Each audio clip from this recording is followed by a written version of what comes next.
há um tesouro submerso na costa brasileira. A descoberta do pré-sal, ela é considerada um dos grandes acontecimentos na indústria mundial do petróleo. Que sejam 100 bilhões de barris, nós estamos falando de ter praticamente um Iraque no nosso litoral. Mas extrair essa riqueza das profundezas é um desafio para poucos. Um mergulho no desconhecido. Com grandes riscos, riscos imensos. Um desafio no limite do conhecimento humano. A viagem do homem para descobrir e produzir petróleo no fundo do mar é uma viagem que guarda semelhança com a viagem do homem para explorar o universo. A conquista dessa nova fronteira também traz uma grande ameaça. Não existem atividades imunes a acidentes. Se aconteceu no Golfo do México, pode acontecer em qualquer lugar do mundo. Com tantos riscos, vale a pena explorar essa nova fronteira? Você tem que desafiar aquilo que já existe de forma a construir o novo. E a expressão mágica é por que não?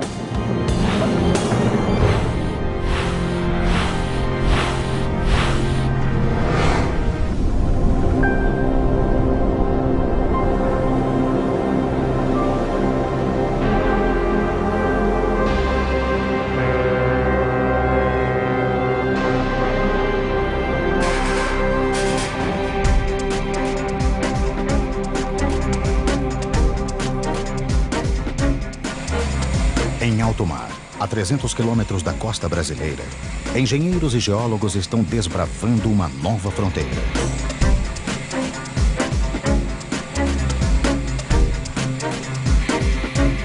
Aqui, a quase 7 mil metros de profundidade, está a maior reserva de petróleo encontrada no planeta nos últimos 10 anos. Uma enorme área com 800 quilômetros de extensão e 200 de largura, que ficou conhecida como Província do Pré-Sal. No auge da crise do petróleo na década de 1970, o Brasil descobriu as primeiras jazidas na Bacia de Campos, litoral do Rio de Janeiro, que representa mais de 80% da produção nacional. Buscando petróleo em águas cada vez mais profundas, as reservas brasileiras chegaram a 15 bilhões de barris.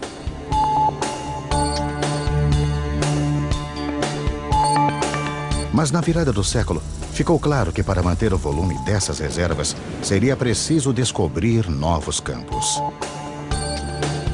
Então esse era o cenário que nós tínhamos naquele momento, tá? De buscar exatamente grandes reservas, com grandes riscos imensos. Os geólogos tinham uma ideia de onde procurar.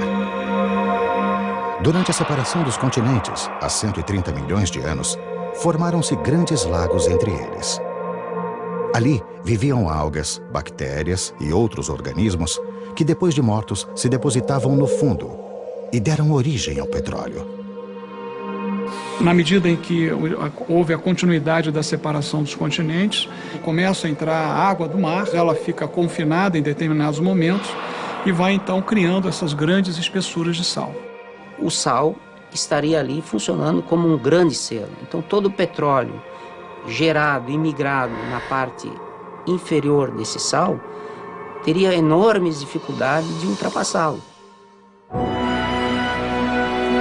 A primeira estratégia foi de coordenar um levantamento sísmico, aquisição sísmica 3D.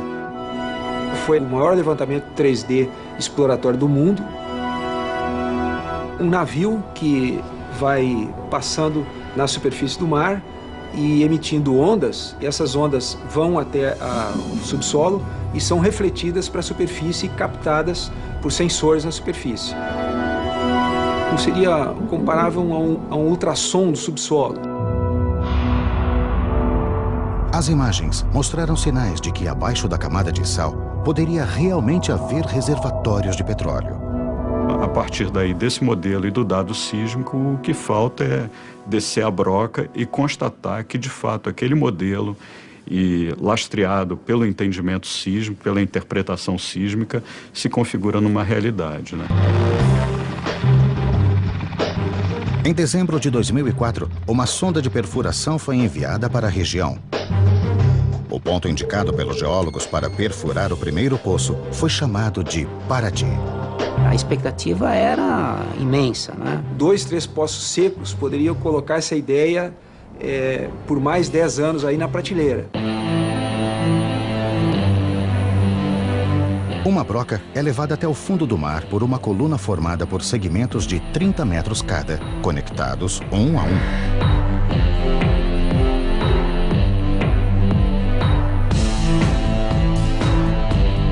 Depois de um mergulho de 2.000 metros até o solo marinho, começa a perfuração. A primeira camada de rocha a ser atravessada na região do pré-sal tem aproximadamente outros 2.000 metros. E aí vem o grande desafio: a camada de sal. Existe sempre uma rivalidade, né, entre o sal e a perfuração. Na perfuração, o sal se transforma em matéria plástica, pastosa. O grande problema da perfuração do sal é o movimento que ele tem quando submetido a condições de temperatura e pressão. Então, o grande medo era o quê? Que durante a perfuração do sal, a gente também viesse a ter os problemas de fechamento de poço. Por quê? Porque a camada fecha como se fosse uma gaveta, né, de cisalhamento e prende a coluna. Se tudo der certo, passadas as camadas de rocha e sal, a sonda deve encontrar o reservatório de petróleo. Um reservatório de pré-sal ou um outro reservatório de petróleo qualquer, ele não é um lago de petróleo que a gente vai lá e o poço é um canudinho que a gente extrai o petróleo dessa forma. Então o petróleo está contido em rochas porosas, como se fosse uma esponja, e ao espremer aquela esponja ou a descomprimir aquela esponja, o óleo flui para a superfície. Para evitar que o petróleo flua para a superfície sem controle, o poço é equipado com um sistema de válvulas de contenção, chamado BOP.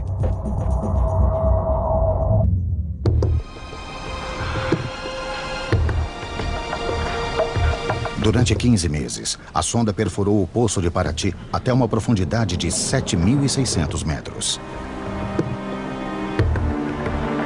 Era um mergulho no desconhecido. O mergulho custou bem mais do que previsto, 240 milhões de dólares. Na época, o poço mais caro da história mundial. Felizmente, nós só ficamos sabendo disso no final, senão talvez tivéssemos dificuldade de aprovação. E pior, contrariando todas as expectativas, no fundo do poço havia muito gás, mas quase nada de petróleo. Mesmo assim, Paraty é visto como um fracasso que deu certo. Então foi uma descoberta muito importante porque ela comprovou basicamente a existência de um sistema petrolífero ativo. Isso nos incentivou ao passo seguinte, que foi a perfuração do poço pioneiro de Tupi. Tupi seria a prova de fogo de todo o projeto. Tupi foi algo fantástico, porque Tupi a gente ia atravessar uma camada de mais de 2.000 metros de sal. Isso até então a Petrobras nunca tinha perfurado uma situação dessa. Então nós nos preparamos realmente como se fôssemos preparar para uma guerra. A perfuração de Tupi começou em março de 2006. 5 meses depois, a sonda atingiu a rocha reservatório, 3 vezes mais rápido do que em Paraty. Mas o fantasma do fracasso assombrou os exploradores mais uma vez.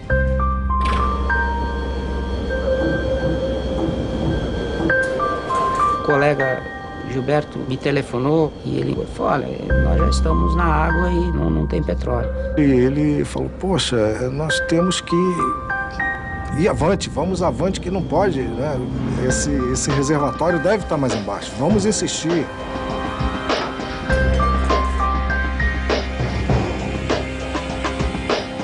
Era impossível acreditar naquilo que me havia sido dito, né? Então, naquele momento ali, a gente fica, poxa, e tal, e agora o que a gente faz, né? Não, vamos adquirir mais dados, vamos fazer teste, vamos ver o que fluido que faz.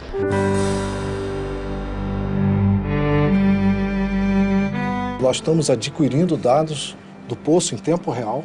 Ele chega aqui de forma que nós podemos interpretar na hora que chega o reservatório, nas características do reservatório em si.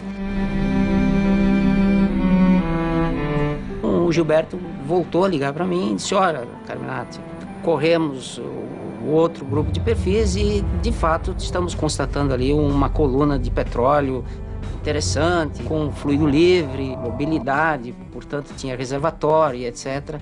Enfim, o domingo iniciou aquela hora. Nós ficávamos de plantão aguardando esse momento aí e, pô, um momento incrível, né? Os exploradores haviam finalmente encontrado o petróleo. Ao mesmo tempo que você vive isso diariamente, você às vezes para e diz, meu Deus, será que eu estou sonhando? Mas para tornar o petróleo do pré-sal uma realidade, os exploradores ainda precisam percorrer um longo caminho.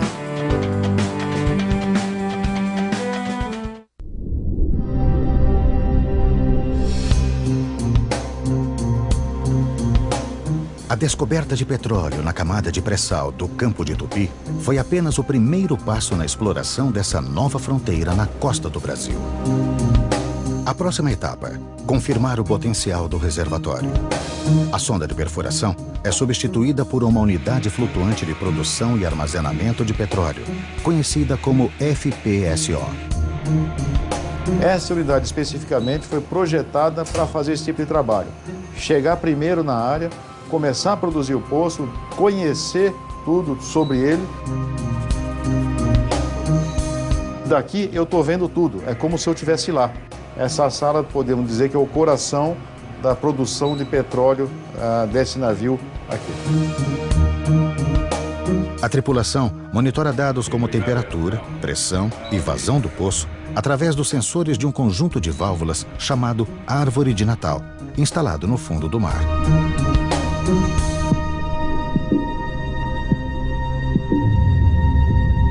É a Árvore de Natal que controla o fluxo de petróleo que sobe pelos risers, dutos que ligam o poço ao navio.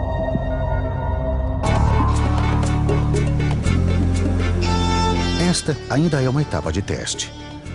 Durante 18 meses, este FPSO irá monitorar a produção do poço de Tupi. O objetivo é determinar a quantidade e a qualidade do óleo a ser explorado.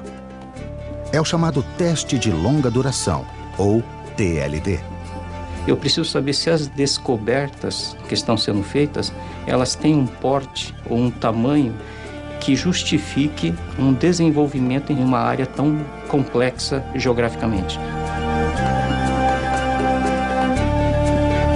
Os dados que nós temos obtido até o momento mostram uma vazão estável, então é um poço capaz de produzir uma vazão alta e que tem um potencial superior a 20 mil barris. Isso nos dá segurança para ir em frente. Com esses dados de produção diária, a realidade superou o melhor dos sonhos dos exploradores. O Campo de Tupi é gigante, com volume estimado de 5 a 8 bilhões de barris. São raríssimos os campos gigantes descobertos no mundo. E melhor, o petróleo contido ali é de alta qualidade. Ele tem uma característica de óleo entre leve e intermediário, em termos de qualidade de petróleo. Quanto mais leve, melhor. E além disso, o petróleo de Tupi tem muito gás em solução. Separado do petróleo, esse gás terá lugar certo no mercado brasileiro, que ainda depende das importações de gás da Bolívia.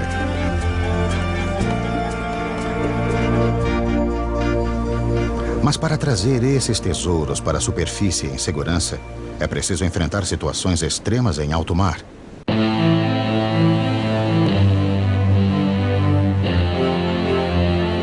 O ambiente marinho é um ambiente hostil, não só pela alta pressão, como pela baixa temperatura e a dificuldade de visibilidade. A unidade de produção ela vai ficar ali por 20, 30 anos. Então, ela também tem que ser dimensionada para suportar esses esforços aí das marés, dos ventos, correntezas e tudo que estiver relacionado.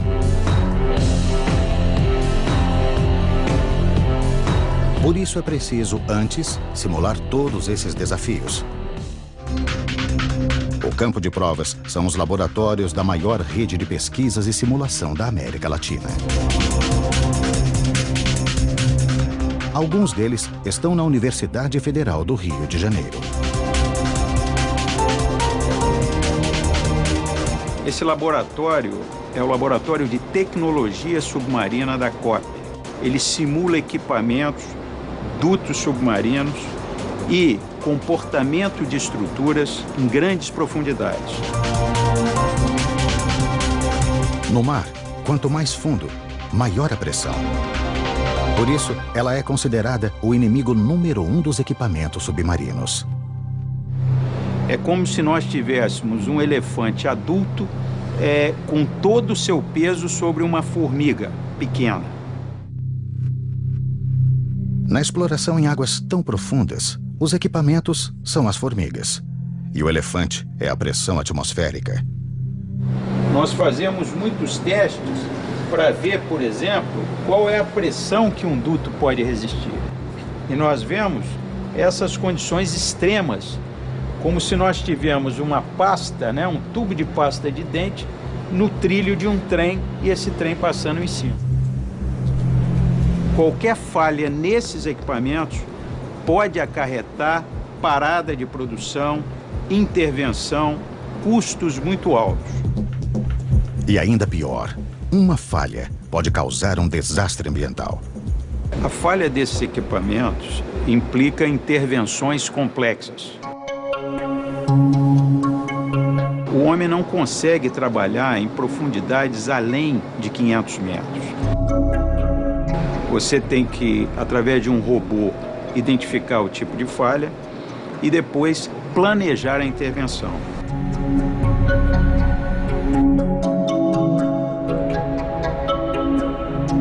Isso aqui é o ROV, é um veículo operado remotamente que ajuda bastante nas operações no fundo do mar. Então, tudo que vai ser feito lá embaixo precisa ter o acompanhamento pelo ROV.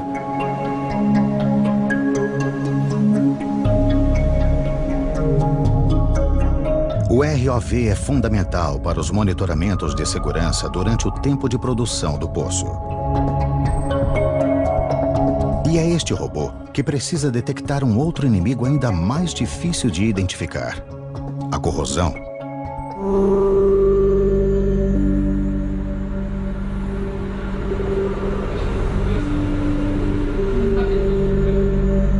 O seu sistema aparentemente não está se corroendo muito, mas localmente ele está furando, né? Ou está aparecendo uma fissura, uma pringa, e ali vai aparecer e vai explodir. E o petróleo do pré-sal tem uma característica que potencializa a corrosão: uma grande quantidade de gás carbônico, o CO2.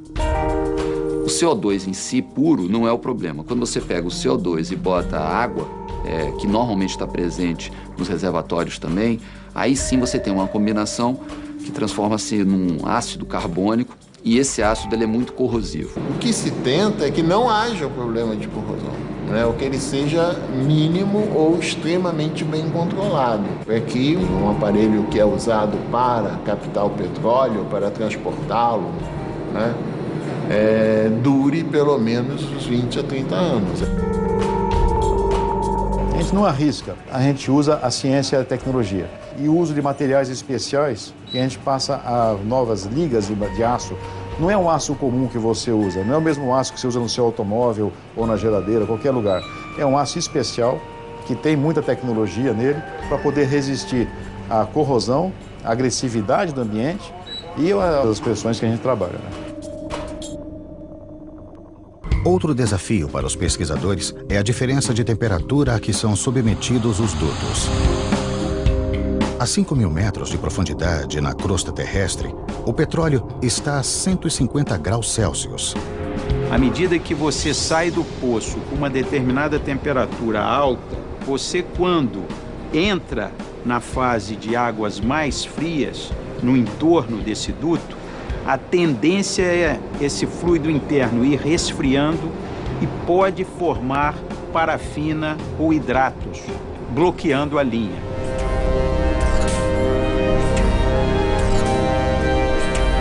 A partir destes testes, os pesquisadores elaboram a receita para a fabricação do melhor duto submarino.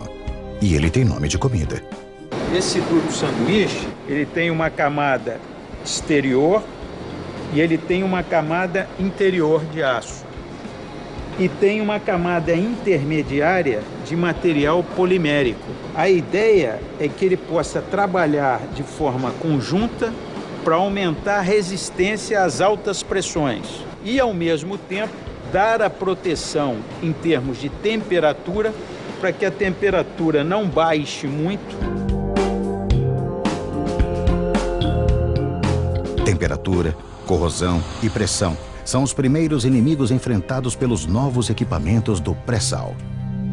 Mas o caminho até a superfície terá forças ainda mais destrutivas.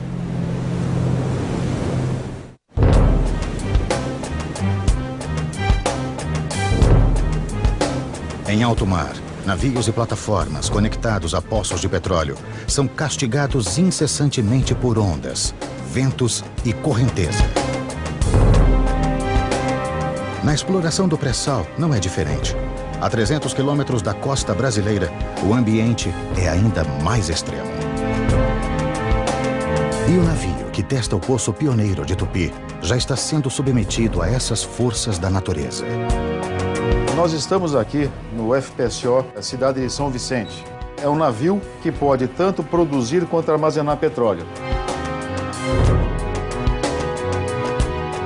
A gente pode armazenar até cerca de 450 mil barris de petróleo e a cada 20 ou 15 dias vem um outro navio para recolher esse petróleo. Ele vem pela popa desse FPSO e temos um mangote especial, que esse mangote é conectado a outro navio e a gente transfere esses 450 mil barris em menos de 24 horas. Mover-se o mínimo possível nessas condições é essencial para a segurança da exploração. Ele está ancorado pela proa. São 7 âncoras de alta capacidade.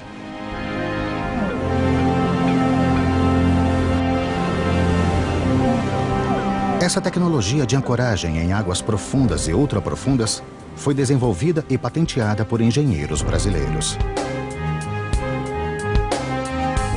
O sistema usa barcos de apoio para lançar âncoras no formato de torpedo ao fundo do mar. Cada uma pesa mais de 130 toneladas. Com o próprio peso, essas âncoras torpedo penetram até 400 metros no solo marinho e garantem uma capacidade de fixação de quase 1,5 milhão de toneladas cada. Locais como pré-sal são de águas muito profundas, ultra profundas, que chegam até quase 3 mil metros. Então não tem como colocar uma estrutura fixa no fundo do mar. Então nós temos essas plataformas flutuantes, ancoradas, com várias linhas de ancoragem e dutos chamados risers, indo para a plataforma carregando óleo e gás. Mas como testar navios e plataformas enormes antes mesmo de colocá-los no mar? Nós não podemos construir uma plataforma em escala real e colocar para testar. Não é como carro, que tem um protótipo menor que possa testar em loco. Então, nós fazemos um modelo em escala reduzida e testamos no tanque. No tanque de provas numérico da Universidade de São Paulo, os pesquisadores reproduzem os cenários mais extremos e até ondas improváveis.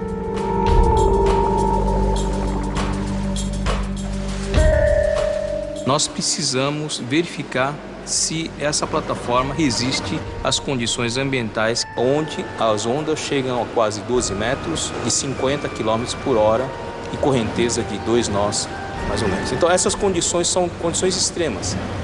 Mesmo com esses tanques, é difícil lidar com as escalas de grandeza da região do pré-sal. Com essas profundidades que nós estamos atingindo no pré-sal, nós não temos o tanque suficientemente grande que possa simular uma profundidade de 3 mil metros.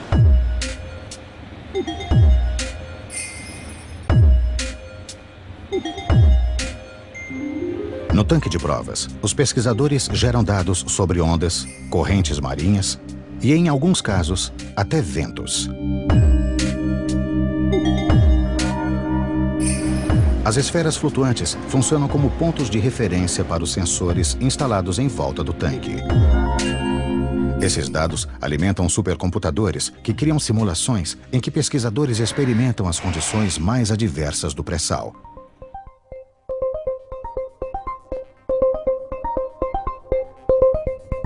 Nós colocamos todo o resultado da simulação na sala de visualização 4D. Nós colocamos as pessoas que estão envolvidas no projeto para verificar se aquelas condições estão de acordo ou não. Se não for viável, nós simulamos outras condições, outras alternativas.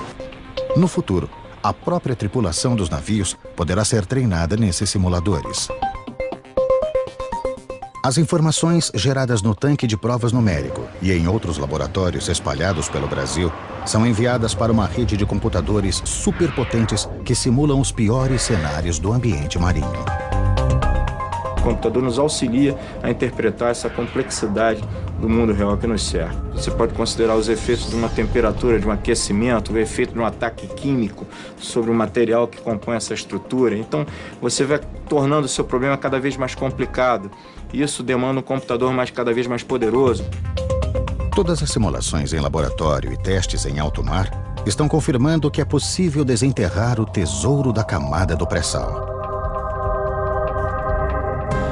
Mas, uma vez na superfície, todo o petróleo e gás que devem ser extraídos criam um novo desafio.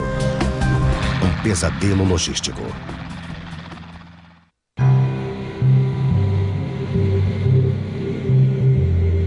A missão do FPSO Cidade de São Vicente chega ao fim. Durante 1 ano e meio, foram realizados todos os testes necessários no Poço Pioneiro de Tupi para comprovar o potencial do petróleo do pré-sal brasileiro.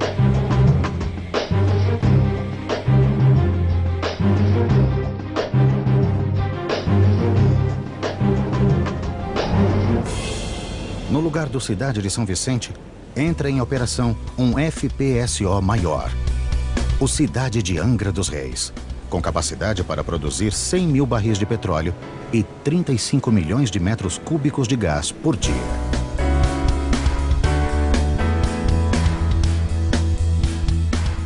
E nós vamos para uma outra área chamada de Tupi Nordeste, para fazer um outro TLD em outro poço e continuar esse trabalho. Desde a descoberta de petróleo em Tupi, em 2006, novos poços foram perfurados com sucesso. E todos devem passar pelo TLD, o teste de longa duração, antes de entrar em produção. Entre 2010 e 2016, nós vamos implantar 11 sistemas de produção. É uma estratégia muito ousada, mas que permitirá nós chegarmos em 2017 com uma produção superior a 1 milhão de barris. Apenas 12 anos após a descoberta do pré-sal. Esse volume de produção, num espaço tão curto de tempo, exige uma mudança radical no sistema de logística. Isso nos traz uma oportunidade, por exemplo, de rever toda a logística de transporte de pessoas, equipamentos, materiais da costa para a plataforma. Isso nos dá a oportunidade de rever também toda a logística de transporte dos produtos, do petróleo produzido, do gás natural produzido, do ponto de produção, da plataforma, até o litoral.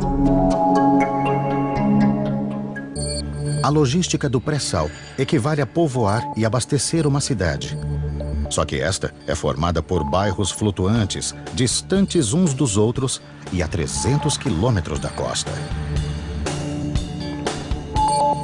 Cada unidade de produção é operada por aproximadamente 150 pessoas, em turnos de 15 dias. Para chegar e sair daqui, só de helicóptero.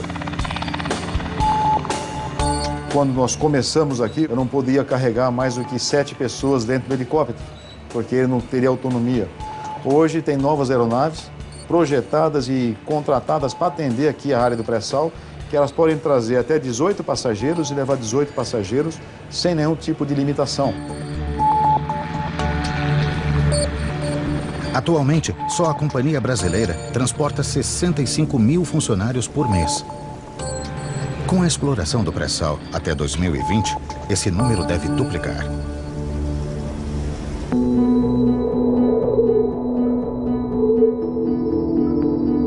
Dirigíveis já são utilizados em algumas situações militares para transporte de grande número de pessoas, em situações complexas. Esses dirigíveis pousariam em terminais flutuantes, posicionados a meio caminho entre o continente e as unidades de produção, para armazenar combustíveis e outros materiais. Os passageiros seriam então transportados em helicópteros menores até as plataformas.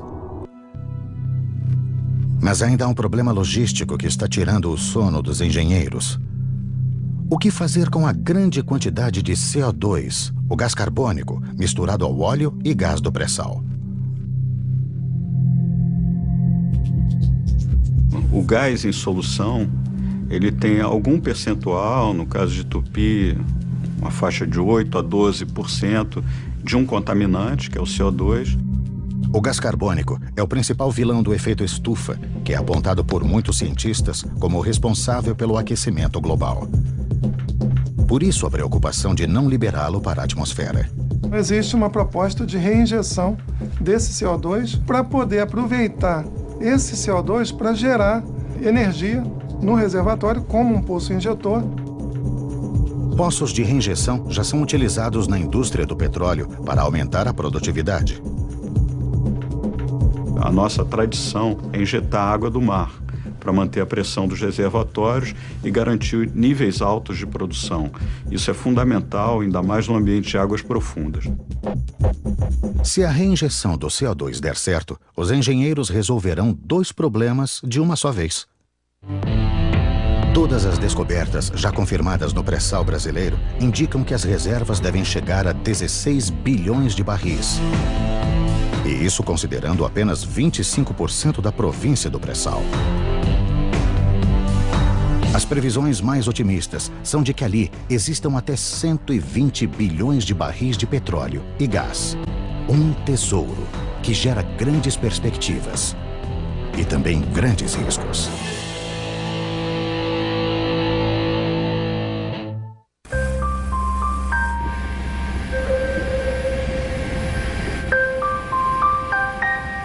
No dia 20 de abril de 2010, a sonda Deepwater Horizon, da companhia British Petroleum, que perfurava um poço no Golfo do México, explodiu, matando 11 pessoas e ferindo 17. Iniciou-se uma ignição e incêndio. Esse incêndio consumiu a plataforma, essa plataforma afundou e o vazamento continuou absolutamente sem controle.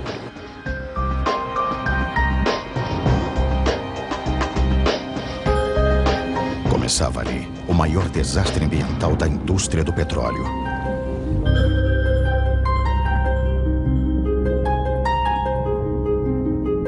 Durante 85 dias, o vazamento lançou no Golfo do México quase 5 milhões de barris de petróleo. O acidente superou o do petroleiro Exxon Valdez, ocorrido no Alasca em 1989.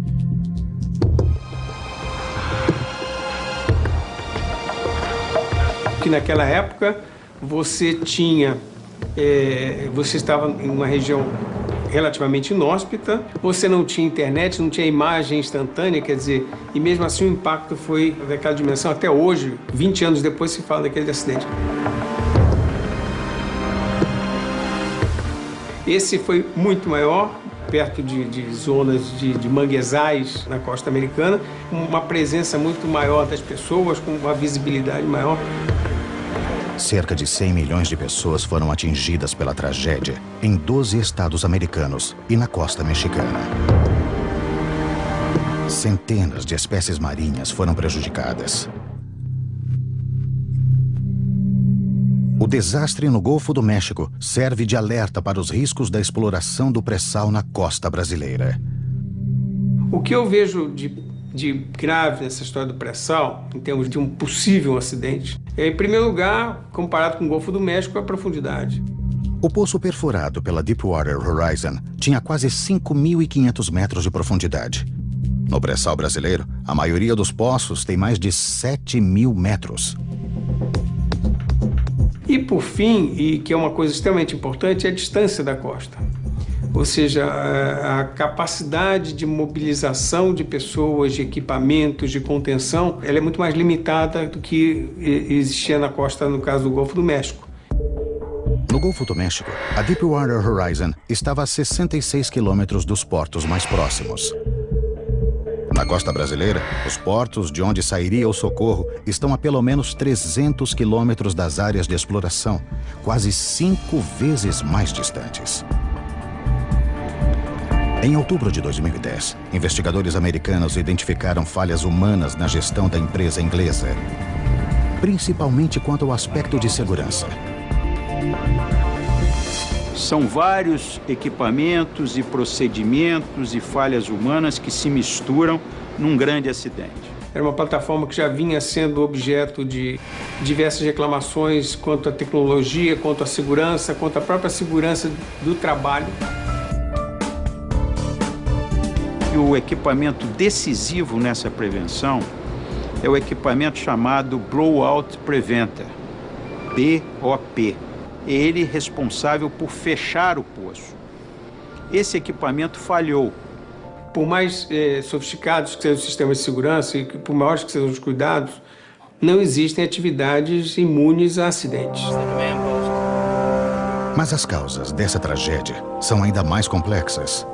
No governo Bush houve um relaxamento absoluto quanto a utilização e aplicação de normas. O capital privado ele precisa ter regras e essas regras têm que ser obedecidas, elas têm que ser fiscalizadas e, se não forem obedecidas, têm que ser severamente punidas. Isso não estava acontecendo. No Brasil, a responsável por fiscalizar o setor é a ANP, Agência Nacional do Petróleo. A ANP, que é o órgão regulador, tem uma estrutura de fiscalização muito mais efetiva, estrita e bem estabelecida, que pode levar a uma probabilidade menor de que haja um acidente, mas que, de qualquer maneira, não são infalíveis.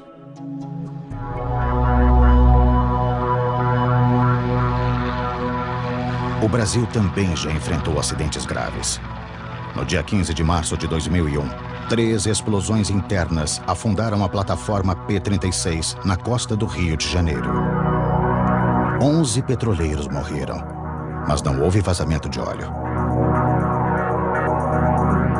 No caso da P-36, foi um acidente onde se ia iniciar uma produção. Já estavam instalados os equipamentos de fundo. E quando a plataforma ficou em risco, esses equipamentos de fundo foram fechados.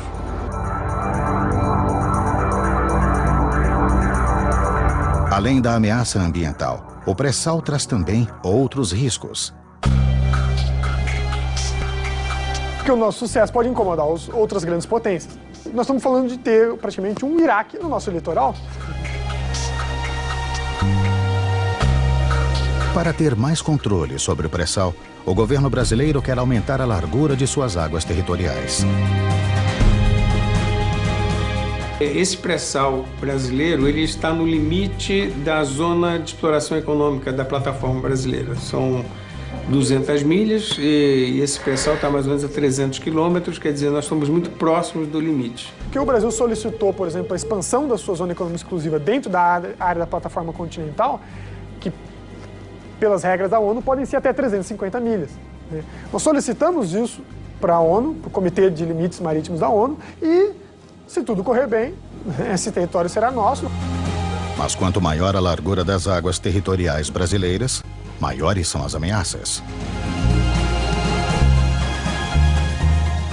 No mínimo, o Brasil vai ter que repensar a sua estratégia de defesa naval. Então, de uma forma ou de outra, a gente tem que estar preparado para defender nossas reservas. Com tantos riscos ambientais e políticos, vale a pena gastar bilhões de dólares na exploração de uma fonte de energia não renovável e altamente poluente?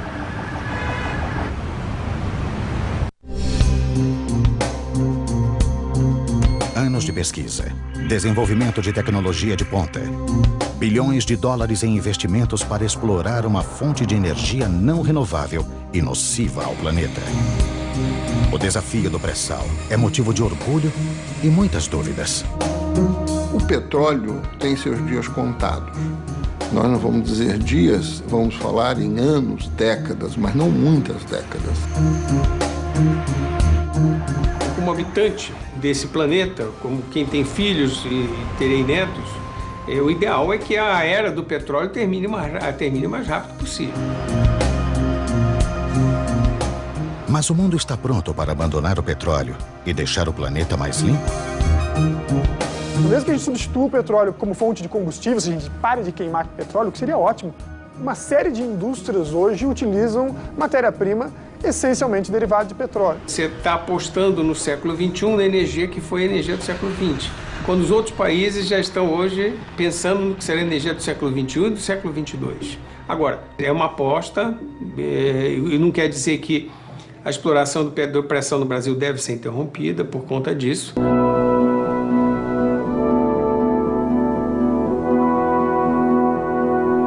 De 2010 a 2020, está previsto a duplicação da produção diária da Petrobras, de 2 milhões para mais de 4 milhões de barris por dia. O que o Brasil precisa pensar bem é não pretender se tornar um grande exportador do petróleo, como uma nova Arábia Saudita, que ele não é, e sim saber fazer a transição, usando o petróleo para gerar recursos para que se desenvolvam as outras tecnologias que vão substituí-lo.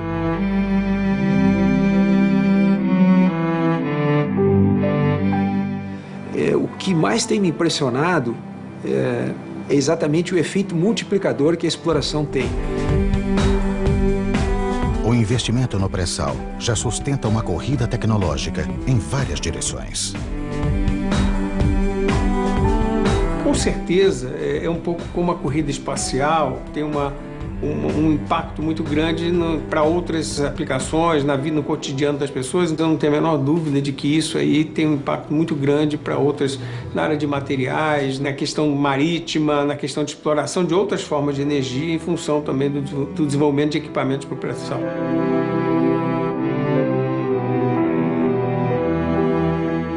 O pré-sal representa o petróleo que o Brasil usará nos próximos 30, 35, 40 anos. Mas não só isso. O legado da tecnologia será muito mais relevante e ela poderá atuar nos diversos campos do saber. Mais que isso, que eu sei, não posso falar.